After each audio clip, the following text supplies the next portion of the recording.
চলে এলাম শিখা টেক্সটাইলে। অনেক ফেসবুকে ভিডিও দেখেছি, মাও প্রচুর ভিডিও দেখেছে, অনেক মা শাড়ি চুজ করে রেখেছিল।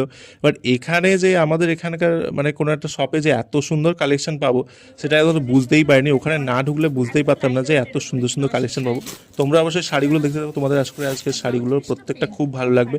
এখনও যাদের যাদের পুজোর শপিং হয়নি তো সবাই এসে এখানে শাড়ি কিনতে পারো, খুব ভালো কালেকশন।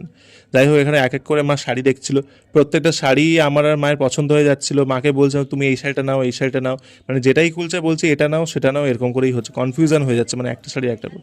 তো মা এখানে চটচট করে দেখছিল, গায়ে ফেলেই দেখছিল। মা বলছে গায়ে ফেলে দেখি তাহলেই বুঝতে পারবো। রেড কালার তো মায়ের অলওয়েজ ফেভারিট। এই শাড়িটা মায়ের একদম চোখে লেগেই থেকে গেছে, মানে এখনও পর্যন্ত এই শাড়িটাই চোখে লেগে থেকে গেছে মায়ের। তো এখানে পরপর কিছু ট্র্যাডিশনাল শাড়ি দেখানোর পর এখানে কিছু পার্টি ওয়্যার শাড়ি দেখা। আমি মাকে বলছিলাম কিছু পার্টি ওয়্যার শাড়ি দেখে নিতে, কারণ পরপর তো দেওয়ালিও আছে, দেওয়ালিতেও কিছু পরতে হবে। দিওয়ালিতেও ওখানে তো বেরোনো হয় ঠাকুর দেখতে, তো সেই জন্য সেখানে